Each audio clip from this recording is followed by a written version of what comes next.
Episode 10 के starting में दिखता है कि जीना के डैड जियोन के फंडेल पर जाकर बहुत रो रहे होते हैं और जियोन का भाई भी रो रहा होता है। इसके बाद जियोन की डेड बॉडी को जला दिया जाता है और दिखता है कि जीना के डैड बहुत गुस्सा हो रखे होते हैं क्योंकि जीना रो नहीं रही होती है और वो जीना से कहते हैं, हमने तुम्हारी बहन को अभी अलविदा कहा है, तुम्हारी आंखों से आंसू क्यों नहीं निकल रहे हैं?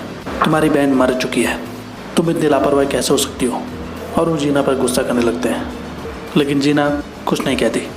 फिर उसके डैड उसे दूर हटने के लिए कहते हैं और वो वहाँ से अकेले व्हील चेयर पर चले जाते हैं।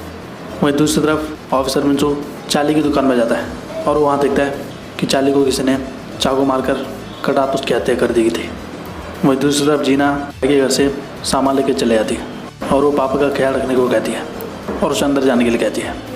वो ऐसा इसलिए कर रही थी क्योंकि उसके डैड अब उसे पसंद नहीं करेंगे और वो उसे देखना नहीं चाहते थे। तभी रास्ते पर पुलिस स्टेशन से जीना को फ़ोन आता है और पुलिस वाले जीना को पुलिस स्टेशन में आने के लिए कहते हैं ताकि वो जीना से पूछताछ कर सके। इसके बाद जीना पुलिस स्टेशन में वॉन शॉक से मिलती है। वो जीना से कहता है, हमने तुमको यहाँ जांच की पूछताछ करने के लिए बुलाया है। यहाँ आने से पहले मैं रिपोर्ट देख रहा था, ये मामला पूरे मीडिया में छाया हुआ है।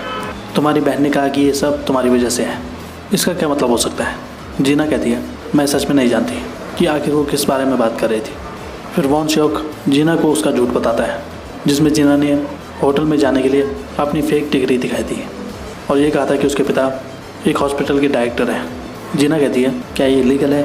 मैं सिर्फ कूल दिखना चाहती थी, मैं नहीं चाहती कि मेरी सच्चाई मुझे झकझोर के रख दे।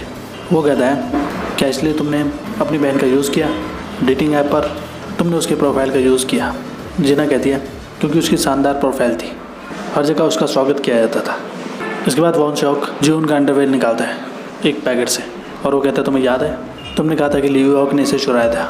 तुमने ये भी कहा कि ये सिर्फ एक पीस है पूरी दुनिया में। जब मैंने जांच की तो उन्होंने कहा इसके 100 सेट वीआईपी के लिए गिफ्ट के रूप में बनाए हैं, इसके लगभग 100 सेट हैं। तो तुमने ऐसा क्यों कहा कि ये केवल एक पीस था? क्या इसलिए तुम्हारे पिता ने लियू यॉर्क को किडनैप किया और उसे टॉर्चर किया? जब तुम्हारे डैड डिस्चार्ज हो जाएंगे हॉस्पिटल से तो उनकी जांच होनी चाहिए। तुम्हारे झूठ ने पुलिस को बेवकूफ़ बनाया और मीडिया ने इस पर जमकर हंगामा किया। क्या तुम्हें ये फ़नी लगता है? तुमने सोचा था कि पुलिस बेवकूफ़ है, तुमने नहीं सोचा था कि हम जांच करेंगे। मेरा सवाल है कि तुमने लियू यॉर्क को क्यों फंसाया? जीना कहती है, वो अपराधी की तरह लग रहा था। वो कहता है, क्या तुम्हारे पास कोई एविडेंस है? वो कहती है, उस वक्त मुझे लगा मुझे अपनी बहन को बचाने के लिए कुछ करने की ज़रूरत है। वो पूछता है, तुम रोज़ अपार्टमेंट में कहाँ से चली गई? वो कहती है, बुसान से, मैं वहाँ काम करती थी। वो कहता है, क्या तुम्हारा काम 6 बजे ख़त्म होता है? वो कहती है, मैं अपने बॉयफ्रेंड के साथ डेट पर थी। वो कहता है, तुम स्मार्ट बनने की कोशिश मत करो, तुम अच्छा झूठ बोलती हो, लेकिन ये सब रिकॉर्ड किया जा रहा है, तुम सही से जवाब दो। वो कहती है, मैं सच बोल रही हूँ। वो पूछता है, तुम कहाँ गई? वो कहती है, मैं घर पर थी 8:30 बजे। वो कहता है, रात के 9 बज रहे थे। वो पूछती है, क्या मुझ पर शक किया जा रहा है? किडनैपर सीसीटीवी पर कैद है, आप मुझ पर आरोप क्यों लगा रहे हैं?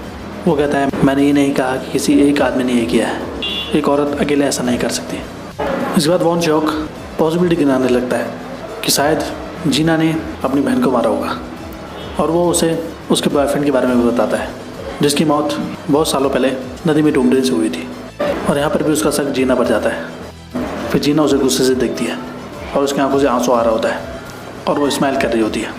वही ऑफिसर मिंचू जब बाहर होता है तो वो पुलिस स्टेशन से आते हुए जीना को देखता है। फिर वो दौड़ता हुआ जीना के पास जाता है और वहाँ पर बहुत सी मीडिया आई हुई होती है जो जीना से सवाल जवाब कर रही थी, लेकिन जीना कुछ नहीं कहती। इसके बाद ऑफिसर मिंचू जीना को वहाँ से ले आता है अपने साथ। वहीं दूसरी तरफ जीना का बॉयफ्रेंड परेशान हो रहा होता है क्योंकि जीना उसका फ़ोन नहीं उठा रही होती है। फिर उस जीना से मिलने के लिए अपनी दुकान से सियोल चले जाता है। वहीं दूसरी तरफ नामयंग अभी भी उस चाबी का दरवाज़ा ढूंढी होती है। फिर वो रोज़ अपार्टमेंट के बाहर जाती है जहाँ कूड़ा रखा हुआ था और वो वहाँ के सिक्योरिटी इंचार्ज से पूछती है कि ये कूड़ा कहाँ जाता है। फिर वो सिक्योरिटी इंचार्ज उस जगह का पता नामयंग को बताता है। फिर नामयंग उस जगह जाती है जहाँ बहुत सारा कूड़ा डाला जाता था और वो वहाँ मौजूद आदमी से मदद मांगती है। इसके बाद वो उस कूड़े के ढेर में कुछ सबूत ढूंढने लगती है। वहीं दूसरी तरफ जीना के पिता जब हॉस्पिटल में होते हैं तब वो टीवी पर खबर देखते हैं कि जीना से पुलिस इंस्पेक्टर ने पूछताछ की है और उसे सस्पेक्ट के रूप में माना जा रहा है। वहीं दूसरी तरफ ऑफिसर मिंजू का बॉस फ़ोन पर किसी से बात कर रहा होता है और वो आदमी बताता है कि जीवन की बॉडी से पोटेशियम नाइट्रोफॉस्फेट प्राप्त होता है। वो बॉस पूछता है इसका क्या मतलब है। वो आदमी बताता है ये फर्टिलाइज़र है, इन्हें NPK-12 कहा जाता है।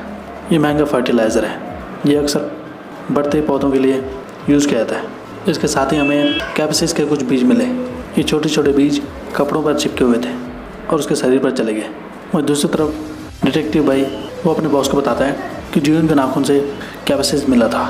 उसके बॉस पूछता है क्या तुमने उसके घर पर ये पौधा देखा। डिटेक्टिव भाई कहता है मैंने तो नहीं देखा। उसका बॉस कहता है यानी कि वो बीज अपराधी के पास है और वो क्रिमिनल उस टाइप के पौधे रखता है। डिटेक्टिव भाई कहता है जीना अपनी बहन के नाम से लोगों से चैट करती थी। वो अक्सर कैपेंसिस वाले किसी व्यक्ति के साथ चैट करती थी। मुझे याद है मैंने ऑटोप्सी रिपोर्ट में इसको देखा था। मुझे यकीन है वो है जिस दिन वो रोज़ अपार्टमेंट में चली गई उस पूरे टाइम के दौरान। उसका बॉस कहता है हो सकता है दोनों ने मिलकर जीवन की हत्या कर दी हो। वह दूसरी तरफ दिखता है कि जीना जब फ्लाइट में होती है तब वो कैप्सिस नाम के आदमी से चैट कर रही होती है। वहीं दूसरी तरफ नामयंग रात को जब कूड़े के ढेर में सबूत ढूंढ रही होती है तभी उसे एक लॉक मिल जाता है जिसमें वो उस चाबी को लगाती है जो उसके पास थी और वो लॉक उस चाबी से खुल जाता है। और नामयंग ये देखकर बहुत खुश होती है क्योंकि उसे यकीन हो गया था कि अब क्रिमिनल ज़रूर पकड़ा जाएगा। इसके बाद वो उस जगह पर जाती है जहाँ उसे उस आदमी का पता चल सके जिसकी उंगली के निशान उस लॉक पर होंगे। फिर वो आदमी उस मशीन को अंदर स्कैन करने के लिए भेज देता है। वहीं दूसरी तरफ दिखता है कि जीना एक होटल पर ठहरती है और उसका बॉयफ्रेंड उसके घर के बाहर वेट कर रहा होता है और वो जीना को फ़ोन मिलाता है लेकिन जीना फ़ोन नहीं उठाती। तभी जब जीना का भाई वहाँ आता है तो वो देखता है कि एक आदमी उसके घर के अंदर झांक रहा है और वो पूछता है तुम कौन हो।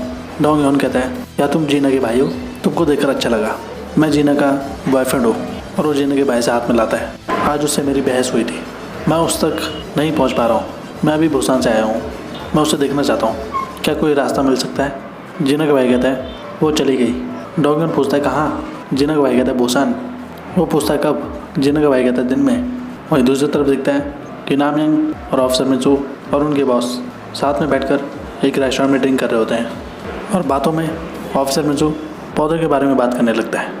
फिर उसके बॉस को उस पर शक होने लगता है कि शायद ज़रूर इसने ही जीवन का मर्डर किया है।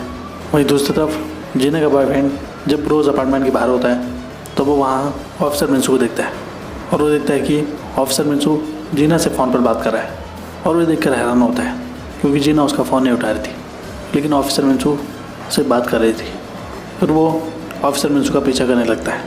वहीं दूसरी तरफ दिखता है कि रोज़ अपार्टमेंट की चेयरवुमन मिस्टर 5 के पास जाती है कुछ काम कराने के लिए और वो मिस्टर 5 को कोई काम कराने के लिए खूब सारी रकम देती है।